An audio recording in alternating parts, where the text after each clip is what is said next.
Central Coast to Fylde Coast, how do the two compare? A little bit different. There's a beach. They've both got a beach. Yeah, there's a little more sunshine on the Central Coast. But look, I'm getting accustomed to it around here, and yeah, it's good.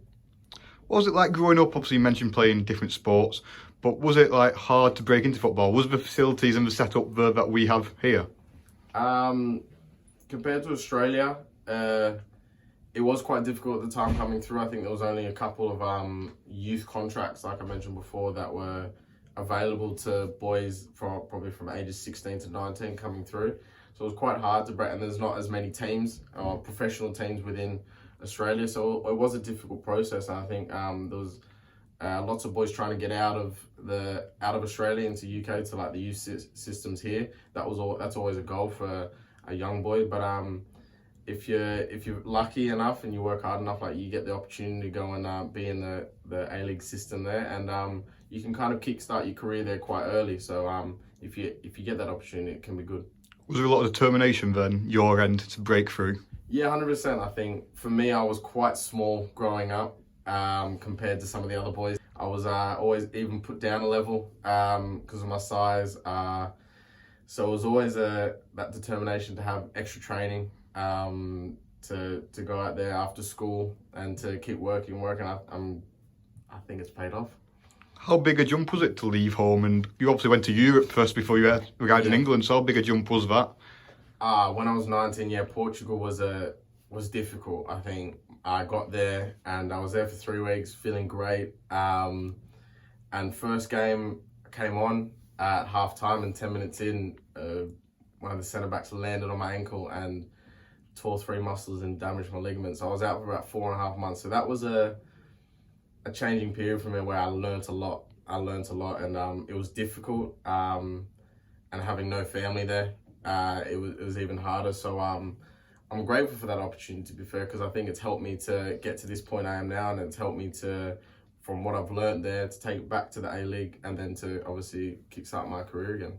Yeah, that must have been hard, not having your family there, leaving home for the first time properly, language barrier, and then not be able to do the thing that you're there to do. Yeah, I think it's an opportunity that you had to take. I think when it comes up, you got to put your best foot forward, and unfortunately things happen where you can't control. But I think looking back on it, yeah, you got to make the best out of the situation, and I learned a lot from it. And but I was just happy that that family was close by, but because of the COVID and everything, it was a bit hard. But again, it's shaped me into who I am today. Well, since you've arrived in England, you've done a proper tour. You started in the northeast, worked down south, and now you're going west. So have you enjoyed seeing different bits of England? I'm having a right tour around the UK, but again, I'm grateful for the opportunity I've had to represent some clubs. I think when the opportunities come up, I think obviously you've got to discuss what's right, and sometimes it doesn't work out, sometimes it does, but I think from the feeling I've got from being here, I'm very happy, and I'm smiling each day. I won't stop doing that. So it's been great. It's been great since I've been here. You mentioned you've had difficult times. How hard was Portsmouth? Obviously with the fans as well. I know there was a bit of jeering going on towards the end. How tough was that? I think it's English football. They have their they gotta cheer how they cheer, or whatever it is. There has to be maybe a scapegoat or what. So it was unfortunate that it was like that. It is what it is. But look, it was a change in systems. I played at the start, and changed systems where the gaffer wanted to change, and it didn't quite suit me. But I spoke to the gaffer, and I wanted to get into the team. I wanted to try my best to adapt to the way he was playing. And again, unfortunately, it just didn't work out. It was something that happens and you can't always have it your way.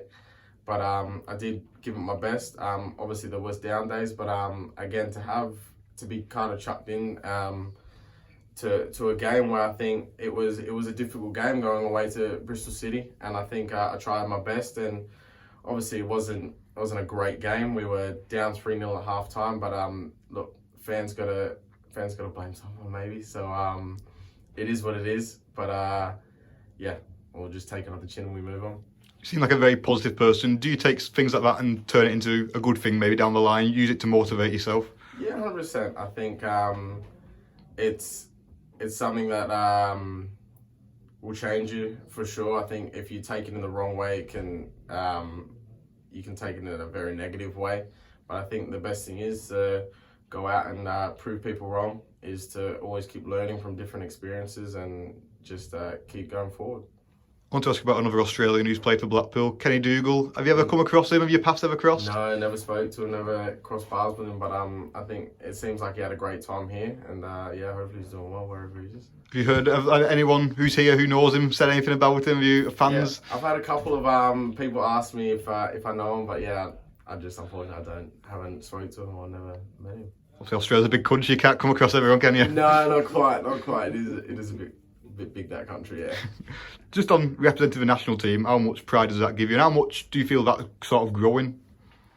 I think it was massive. Obviously, I kind of just didn't expect it, to be fair. It was a bit surreal when I got my opportunity. My first camp was in Dallas versus Mexico, and again the top 10 or top 15 team in the world at the time, and to see some of the names on the team sheet and to come on and make my debut in front of them was incredible. I think it was one of the only times where in the game when a player is so focused and then the crowd was so loud that I kind of like woke up from the focus and was like, yeah, wow, this is a massive here. So that was a blessing. But and then I got the opportunity to play in the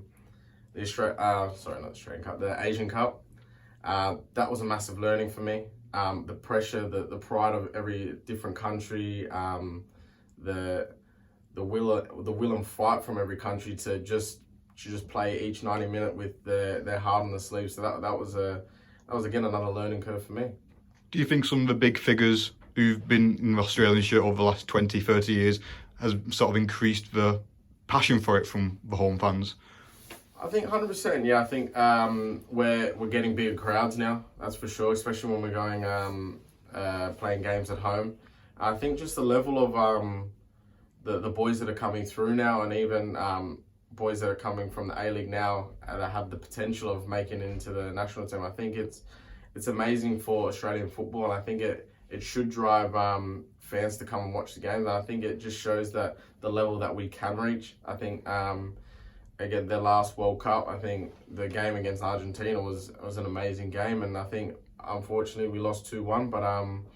But watching from home, like the boys were unbelievable. I think that's the level we can play at.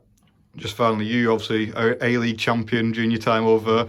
Coming into this squad, do you see a team that can achieve something this season? Obviously, it's a big gap between yourselves and the playoffs, but from what you've seen in your first week, can that gap be closed? Yeah, 100%. I think obviously.